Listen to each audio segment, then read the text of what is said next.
के सामने आनंद होता है। हालेलुया, आमीन। यहाँ पर लिखा है कि मन फिराने वाले पापी के विषय में परमेश्वर के स्वर्गदूतों के सामने। यहाँ पर मुझे ऐसे लग रहा है कि ट्रांसलेशन में प्रॉब्लम है, तो पंजाबी में लिखा है दूतों के सामने, है ना, अपने पापों को मानकर, ठीक है। और उनमें भी, परमेश्वर के लोगों में भी क्या होता है, आनंद होता है, आमीन। तो ये है खोए हुए सिक्के का दृष्टांत। तो प्रभु का धन्यवाद हो। आइए हम प्रार्थना करें। प्यारे प्रभु यीशु मसीह, तेरा धन्यवाद हो, तेरी तारीफ, महिमा, बड़ाई, प्रशंसा हो आज इस सुंदर समय के लिए प्रभु जो के हमें दिया है, ताकि हम प्रभु जब जूम मीटिंग में आए हैं, इकट्ठे हुए हैं, प्रभु जितने बहन भाई उन सबको प्रभु तो बड़ी बरकत दे और अपना वचन खोलकर सबके हृदय के साथ बातचीत कर। मेरे भी साथ हो प्रभु, मेरी अगुवाई प्रेरणा करे। तेरा पवित्र आत्मा बहुत आई से तेरे लोगों में प्रभु अजीब रीति से काम करने पर धन्यवाद, तारीफ, महिमा, बड़ाई, प्रशंसा, सारी महिमा तुझे देते हैं प्रभु और तेरा शुक्र करते हैं। यीशु मसीह के नाम से बेनती प्रार्थना करते हैं, आमीन, आमीन। तो प्रभु का धन्यवाद हो इन सब चीजों के लिए। मेरे जीजो, आज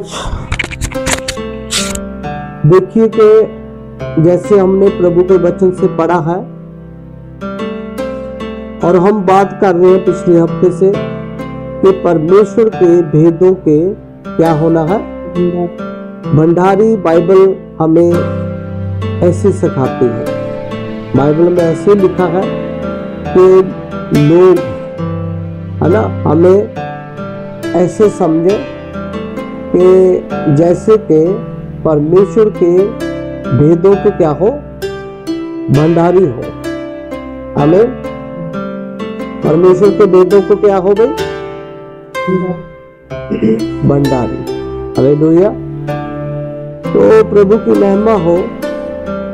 तो भंडारी उसके भेदों के, इसका मतलब ये है कि उसके भेद जो है वो प्रभु के वचन में है।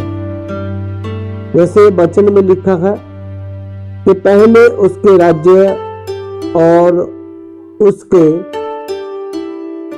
उसके राज्य और उसके धर्म की, ठीक है, खोज करें तो सब वस्तुएं तुम्हें लिखा है दी जाएंगी, ठीक है ना। तो बाइबल का वचन, प्रभु का वचन हमें ऐसे सिखाता है। आप सोचिए, अगर प्रभु का वचन हमें इन चीजों के बारे में सिखाता है, तो बाइबल में लिखा है कि प्रभु के चेले एकांत में जाकर जब वो दृष्टांतों के बारे में बात करते थे, कोई बात समझ ना आए, तो प्रभु यीशु मसीह को एकांत में ले जाकर वो पूछते थे कि प्रभु इस बात का हमें खोल कर बता,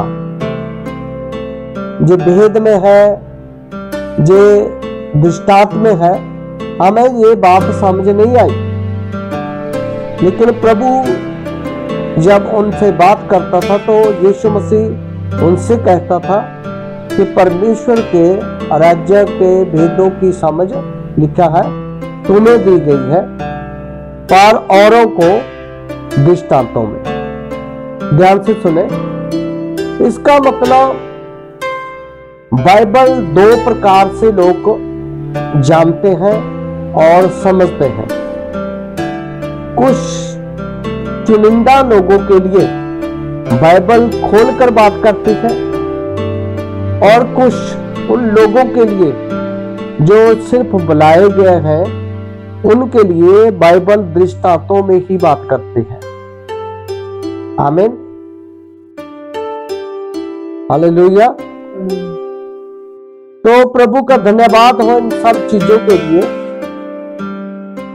जैसे जैसे प्रभु का वचन बता रहा है कि दृष्टांतों में ये वचन उनको समझ आएगा किस चीज में, किस हिस्से में, किस बाइबल के अकॉर्डिंग और उस वचन के अकॉर्डिंग जो कि प्रभु ने कहा, बोल दिया कि औरों को ये और यानी कि कौन है? और यानी कि वह व्यक्ति नहीं जो कि प्रभु के ऊपर विश्वास ना करते हो। क्योंकि अगर बाइबल अन्य जाति के बारे में बताती है तो वो तो बाइबल नहीं पढ़ते। तो बात किन लोगों के लिए है?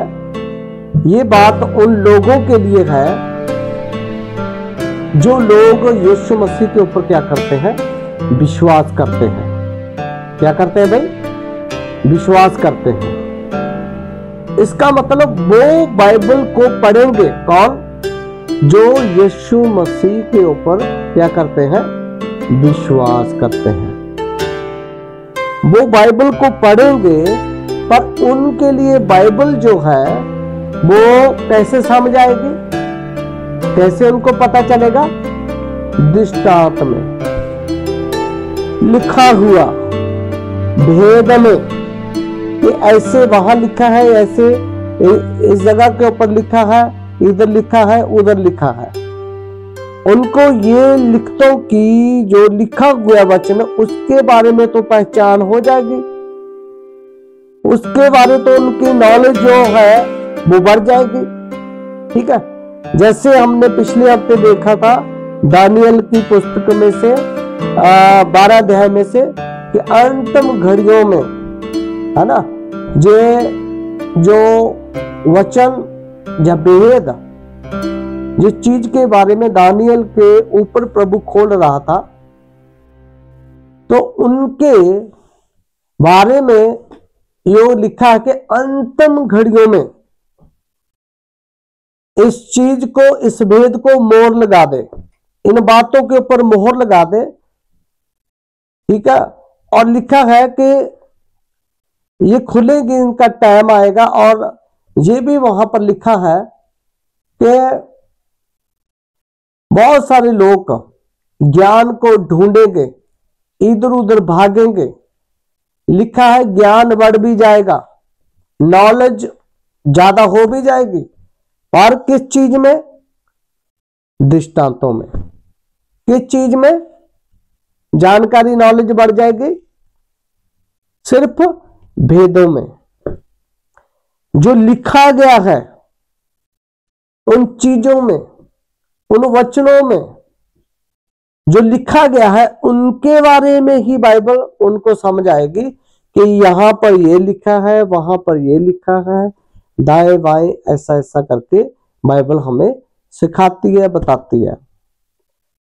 तो वो इन चीजों के भंडारी तो हो सकते हैं, लेकिन बाइबल में लिखा है उसके भेदों के क्या होना है? भंडारी। लोग हमें कैसे जाने भाई कि हम परमेश्वर के भेदों के क्या हो? भंडारी हो। भेदों के भंडारी नंबर 1।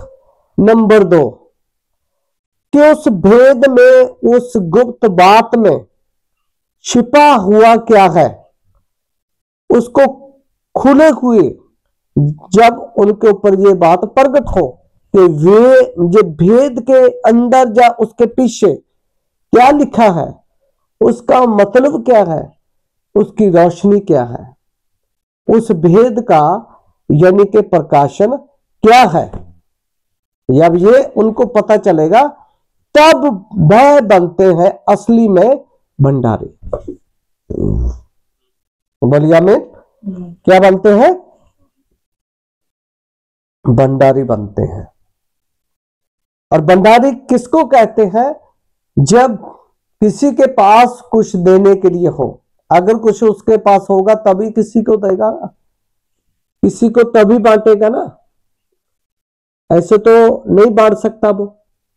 सही बात है ना, ऐसे तो हो ही नहीं सकता काम, बिल्कुल भी। मैं क्या सही बात है ना? बोलिए आमीन।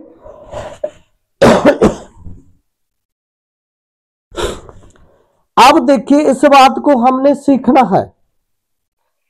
जब तक बाइबल किसी के ऊपर अपने आप को प्रकट नहीं करती, किसी के ऊपर भेद नहीं खुलता, तब तक आप समझ लीजिए कि हम परमेश्वर के भंडारी, किसी को खिलाने वाले, देने वाले, बांटने वाले नहीं हो सकते। कितने आमीन बोल सकते हैं? तो प्रभु का धन्यवाद हो। इसीलिए जब हम जूम मीटिंग कर रहे हैं प्रभु की दया से, तो आप लोगों ने इस चीज को अच्छे तरीके से सीखने की कोशिश करनी है, क्योंकि अगर कोई चीज बांटी जा रही है, बताई जा रही है, कुछ बात को लेकर खोला जा रहा है, कोई भेद को लेकर खोला जा रहा है, तो ये इसीलिए है कि प्रभु आप लोगों को भी क्या बना दे? भंडारी। परमेश्वर के भेदों के क्या बना दे भाई? भंडारी बना दे। बोलिए आमीन। तो भंडारी ऐसे नहीं है कि ये बात हमने सुन लिया, बात यहां तक चलो खत्म हो गई। नहीं नहीं, जो सुना है उसको साथ में सीखना भी है, उसको समझना भी है, उसको प्राप्त भी करना अपनी जिंदगी में। सही बात है ना? तब हम जब सीख जाएंगे, जब उसको प्राप्त कर लेंगे, जब वो चीज या उस भेद का तजुर्बा हमारी जिंदगी में होगा, उस वचन की रोशनी हमारी जिंदगी में आएगी, तब हम ऑटोमेटिक भंडारी बनते जाएंगे। हम वचन से भरते जाएंगे और हम किसी न किसी के साथ वचन को शेयर करेंगे, किसी न किसी के साथ हम बांटेंगे वचनों को, हम सिखाएंगे। क्योंकि अगर हमारे पास कुछ बताने के लिए होगा, तभी ये बात बनेगी कि हम किसी को बता पाएंगे। सही बात है ना? तो यहां पर जो हमने लूका सुसमाचार 15 अध्याय में उसका 8 वचन से हमने पढ़ा है कि एक औरत है,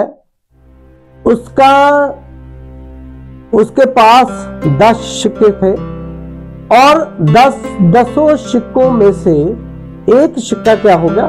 खो गया। ठीक है, खो गया। तो वो उन सिक्कों में से एक जो खोया हुआ है उसको वो ढूंढती है। तो इस युग के संदेश वाक्य ने कहा है, इस दृष्टांत को समझाया है। उसने कहा है कि ये औरत जो है ये दुल्हन का प्रतीक है, ये दुल्हन की तस्वीर है।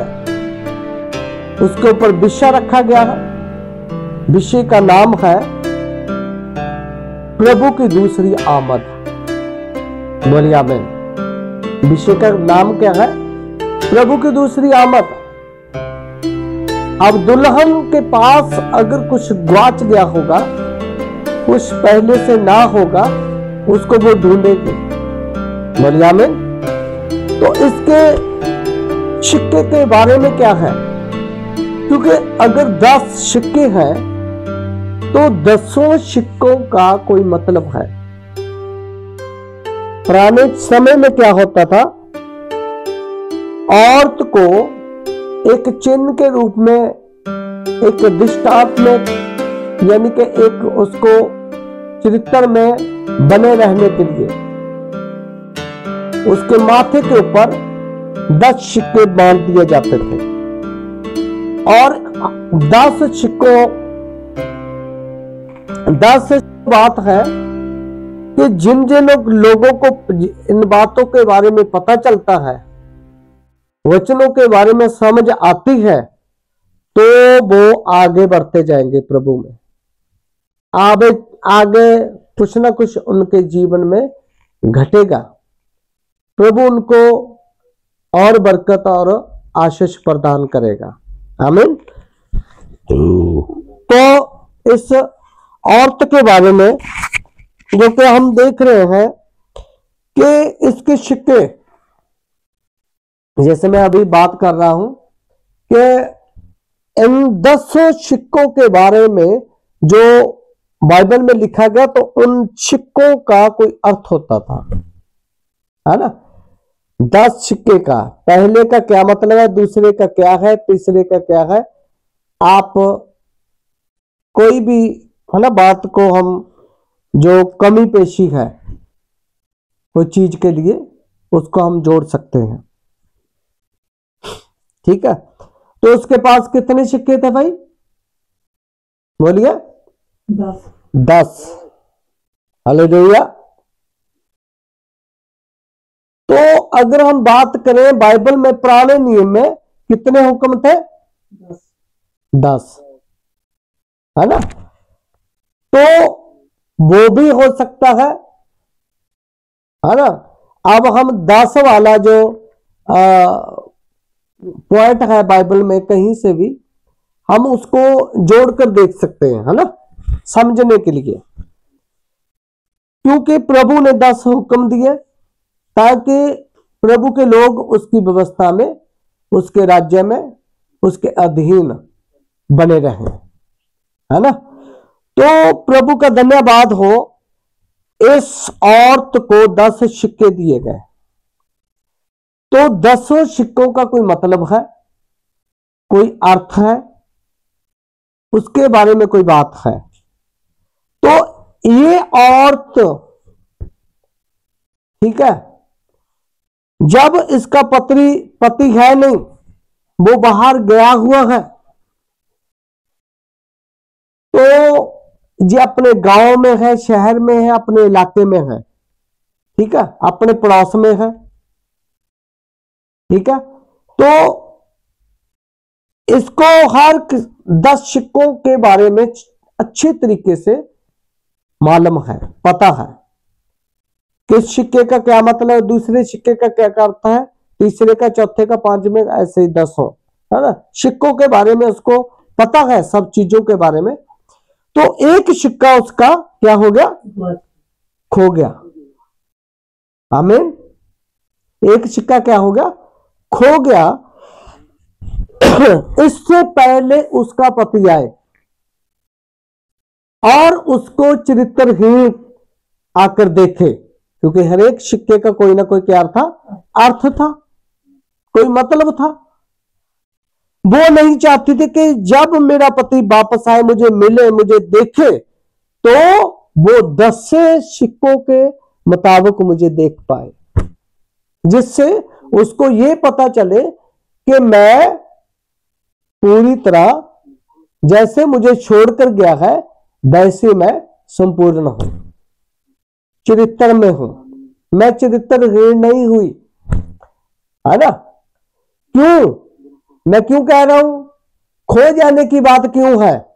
क्योंकि उन सिक्कों में से अगर, यानी कि कोई अर्थ होता था, अगर वो औरत कोई भी, है ना, जिसके लिए ये सब व्यवस्था होती थी, अगर वो कोई भी गलती किसी भी पॉइंट में गलत होती थी, तो उसके 10 सिक्कों में से जिसका कोई अर्थ होता था, उस सिक्कों को उतार दिया जाता था।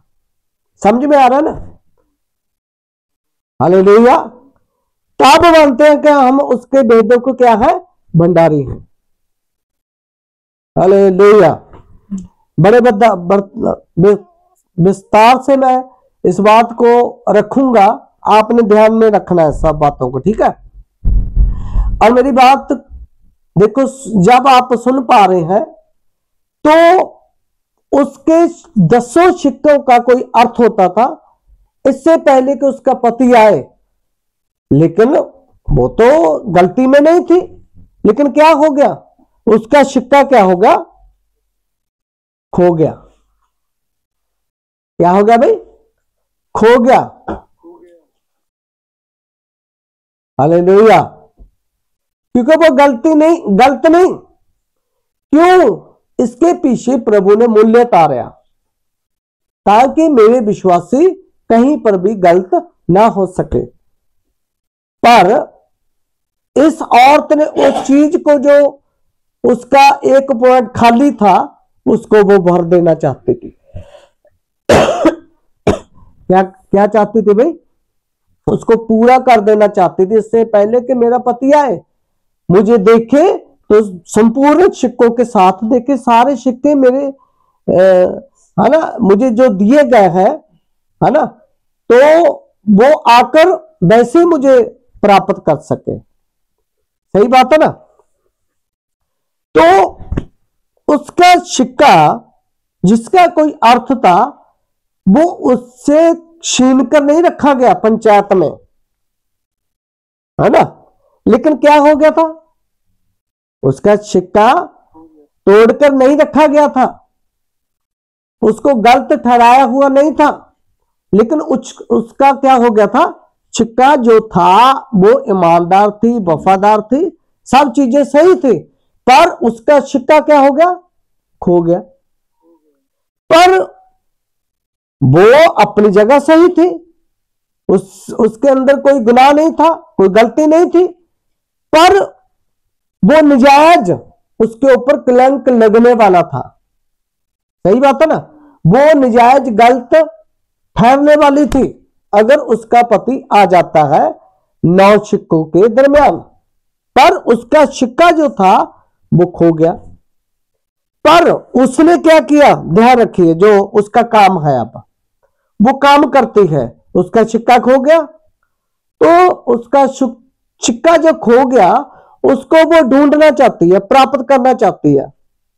क्योंकि बाइबल में लिखा है, मांगो तो तुम्हें दिया जाएगा, ठीक है, खटखटाओ तो खोला जाएगा, और ढूंढोगे तो पाओगे। बोलिए आमीन। ढूंढोगे तो पाओगे। तो इस औरत ने क्या किया, जल्दी से हड़बड़ाहट उसको होने लगी अंदर से, वो व्याकुलता में आ गई,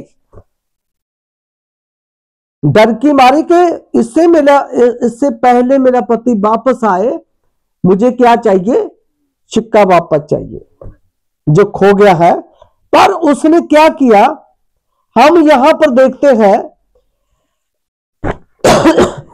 कि उसने सिक्का जो खो गया है उसको ढूंढने के लिए उसने सबसे पहले काम, उसके काम है, उसने पहला काम क्या किया, उसने दिया जलाया।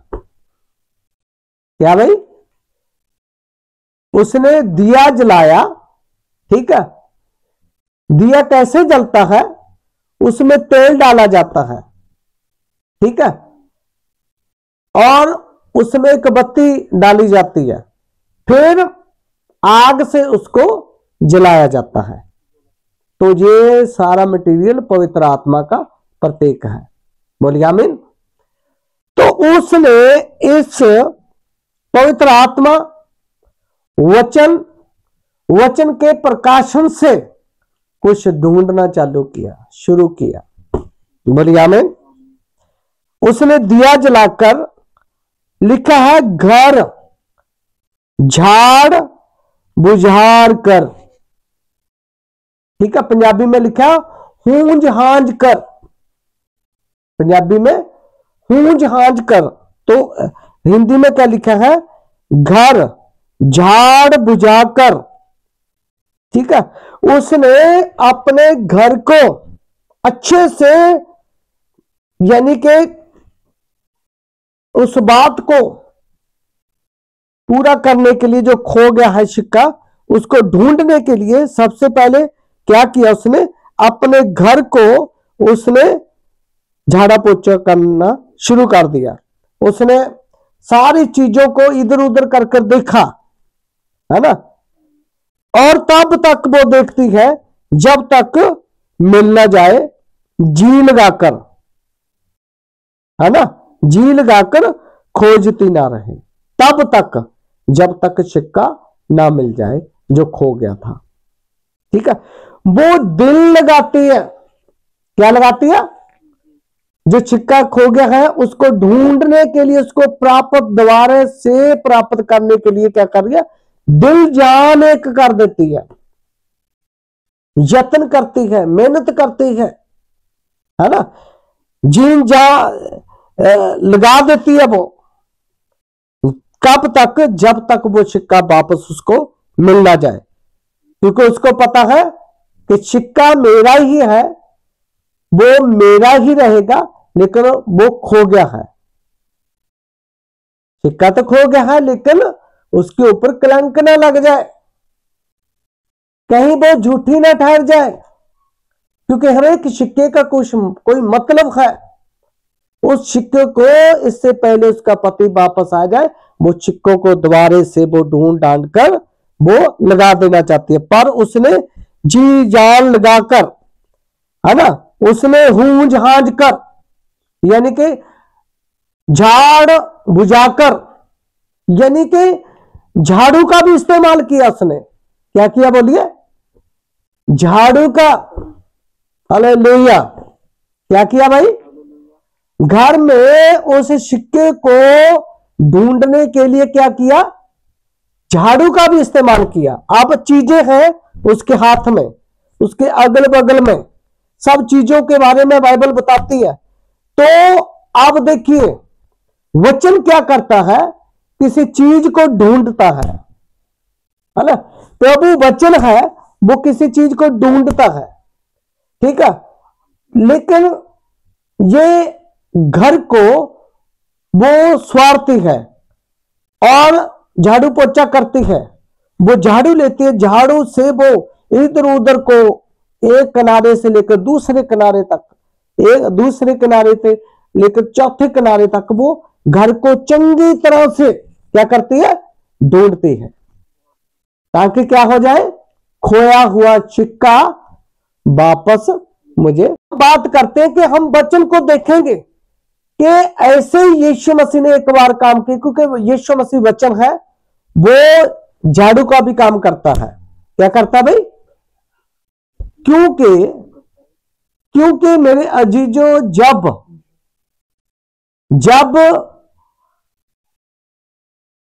बाइबल में यीशु मसीह ने अपने पिता के घर को, यरूशलेम को, हैकल को साफ करने के बारे में बाइबल हमें बताती है। यीशु मसीह हैकल में गया, उसने देखा उसके पिता के घर में, हैकल में, है ना, मंडी लगाकर बैठे हुए थे लोग, कबूतरों की, सब्जियों की, हर तरह की चीजों की। उसने बना लिया कि रस्सी का क्या बना लिया भाई? कोड़ा बनाकर उनके लिखा है तख्तपोशों को उल्टा दिया, उनको डांटा पीटा पूरी तरह से, और हैकल से बाहर निकलने के लिए उनको बोला और कहा कि तुम लोगों ने जो भक्त डाकुओं का घर बना दिया। तो यीशु मसीह ने कोड़ा, है ना, रस्सी का बनाया और उनको बाहर भगा दिया, उनकी चीजों को उल्टा पुल्टा कर दिया सारा। उनको कहा कि तुम लोगों ने मेरे पिता के घर को खराब कर दिया है, यहां से निकलो। जो दुआ करने वाला, भक्ति करने वाला स्थान था, तुम लोगों ने डाकुओं की जगह बना दी है। हालेलुया। कितनों को समझ आ रहा है? वचन जो है एक झाड़ू का काम करता है, तो झाड़ू जो है वो झाड़ता संवारता है। आमीन। इसीलिए जो वचन अपना कार्य करने के लिए, किसी चीज को ढूंढने के लिए, वापस प्राप्त करने के लिए जो काम में आएगा। वचन झाड़ू का भी काम करता है। ये औरत दुल्हन का प्रतीक है, जिसका सिक्का खो गया था। इसके हाथ में अब झाड़ू यानी कि वचन है, जो वचन का सहारा लेती है, जो वचन से ढूंढ ढांड करेगी, और इसके पास रोशनी भी है वचन की, दिया जला रखा है इसने। और ऐसे जैसे यीशु मसीह ने काम किया, जो घर है वो कोई और ईंटों से पत्थरों से बना हुआ नहीं, जो घर है उस औरत का घर वो बाहर वाला गारे मिट्टी से बनाया हुआ नहीं, बल्कि अपने ही शरीर उसका घर है। बोलिए आमीन। तो उसको वो ठीक करती है, उसको वो स्वार्थी है, उसको वो है ना, उसमें दिया जलाती है, अंदर दिल में रोशनी, वचन का प्रकाशन, वचन का ज्ञान, जो भेद उसके ऊपर जो बना है उसको वो खोल कर बताना चाहती है। हालेलुया। तब जो आप लोग इससे इस औरत की तरह भंडारी बन सकते हैं। बोलिए आमीन। क्योंकि भंडारी का मतलब देने वाला, खिलाने वाला, उसके पास कुछ है तो जो वो बांटने वाला होगा। बोलिए आमीन। इसलिए हमने विषय रखा है परमेश्वर के भेदों के भंडारी। लोग हमें ऐसे जाने कि जैसे कि परमेश्वर के भेदों के क्या हो, भंडारी हो। बोलिए आमीन। समझ में आ रहा है ना। और ऐसे ही उसने, जैसे कि यीशु मसीह के बारे में मैंने बताया आपको कि उसने झाड़ू का काम किया, उसने कोड़ा ना उसने बनाकर लोगों को मारा पीटा बाहर भगा दिया, यानी कि अपने पिता के घर को पूरी तरह खाली करवा दिया। जो आज जो पिता का घर है, कोई वो घर नहीं, कोई ईंटों का नहीं है, पत्थरों का नहीं है, उसके पिता का घर यही है। बोलिए आमीन। हालेलुया। क्योंकि बाइबल में लिखा है, क्या तुम नहीं जानते कि तुम लोगों का जो शरीर है ये हैकल है। हालेलुया। जो हैकल को खराब करेगा, नाश करेगा, तो उसने कहा मैं उसको नाश कर दूंगा। गलत चीजों, खान पान, सब चीजों के है ना, जो उल्ट करेंगे हम, तो ऐसे क्या होगा, ये घर बर्बाद हो जाएगा। क्योंकि बाइबल में लिखा है ये घर, ये हैकल पवित्र आत्मा की जगह है। आमीन। पवित्र आत्मा का स्थान है। यहां पर आत्मा, पवित्र आत्मा, परमेश्वर का आत्मा क्या करता है, वास करता है। बोलिए आमीन। तो इस औरत ने झाड़ू से, वचन के झाड़ू से घर को ढूंढा, अपने अंदर झांका। ढूंढने का मतलब अपने अंदर झांका कि मेरे अंदर कौन सी कमी रह गई, कौन सी गलती हो गई, अपने आप को मैं ठीक करना है। अपने आप को प्रभु के आगे समर्पित करने से पहले मेरा पति आ जाए। इस औरत का पति कौन है, जो दुल्हन को दर्शाती है ये औरत, आज की कलीसिया है। तो इस आखिरी कलीसिया का दुल्हन का पति कौन है, प्रभु यीशु मसीह। वो आने वाला है। इससे पहले कि वो आए, कलीसिया तो यीशु मसीह की है, विश्वासी तो यीशु मसीह के हैं, लेकिन कमी कहां पर है, गलती कहां पर है, प्रॉब्लम कहां पर है, उस चीज को उससे आने से पहले क्या कर लिया जाए, ठीक कर लिया जाए। यानी कि जो चीज खो गई है उसको प्राप्त कर लिया जाए। आमीन। फिर आखिर में जब उसके पास सिक्का उसको प्राप्त मिल जाता है, प्राप्त हो जाता है, हूं जहाज का झाड़ सवार कर, दिया जलाकर, झाड़ू से झाड़ू पोछा लगाकर वो जतन करती है। कब तक, जब तक वो सिक्का जो खो गया था वो प्राप्त वापस ना हो जाए। फिर क्या करती है, वह अपने सखियों को, अपनी यानी कि सहेलियों को और पड़ोसनियों को इकट्ठा करके कहती है मेरे साथ आनंद करो। क्या करो भाई? आनंद करो मेरे साथ। किन किन को कह रही है? अपनी सखियों को और अपने पड़ोसनों को। अब बाइबल ये चीजें मांग रही है कि अगर ये वचन में बातें लिखी है, पड़ोसन कौन है और उसकी सखियां यानी कि सहेली कौन है ना, वो लेकर आनी पड़ेगी ना, तब वो वचन खुलेगा, नहीं तो बंद ही रहेगा, फिर वेद का वेद ही रहेगा, ये तो दृष्टांत का दृष्टांत ही रहेगा, ऐसे तो बात ही नहीं बनेगी। तो इस चीज को प्राप्त करना है, इकट्ठा करना है, तो वो अपनी पड़ोसनों को, अपनी सखियों को, सहेलियों को लिखा है इकट्ठा करती है। किस काम के लिए, किस कारण करती है? कि मेरे साथ आनंद करो। क्यों?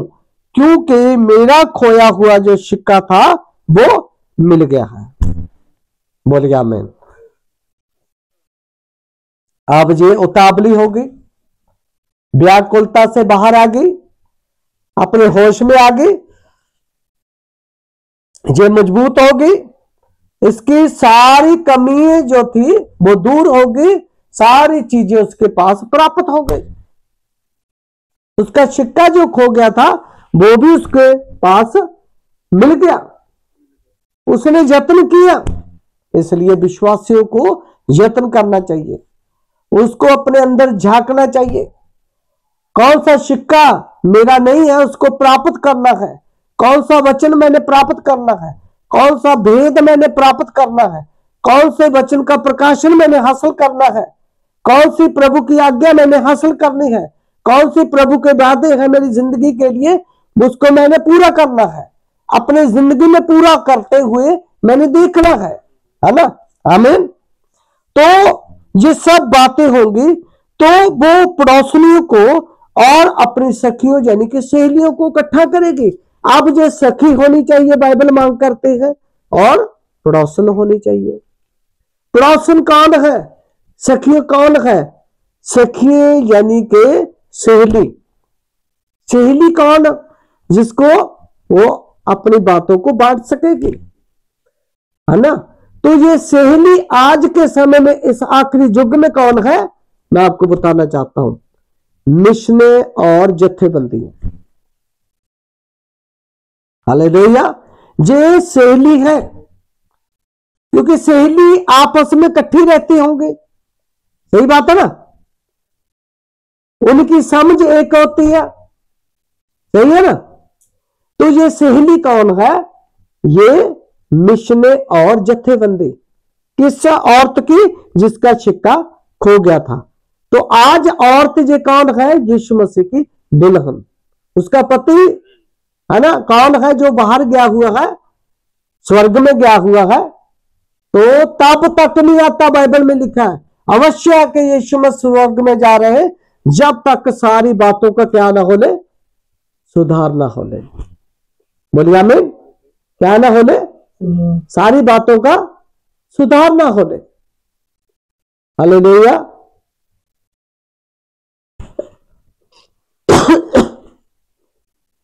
आमीन।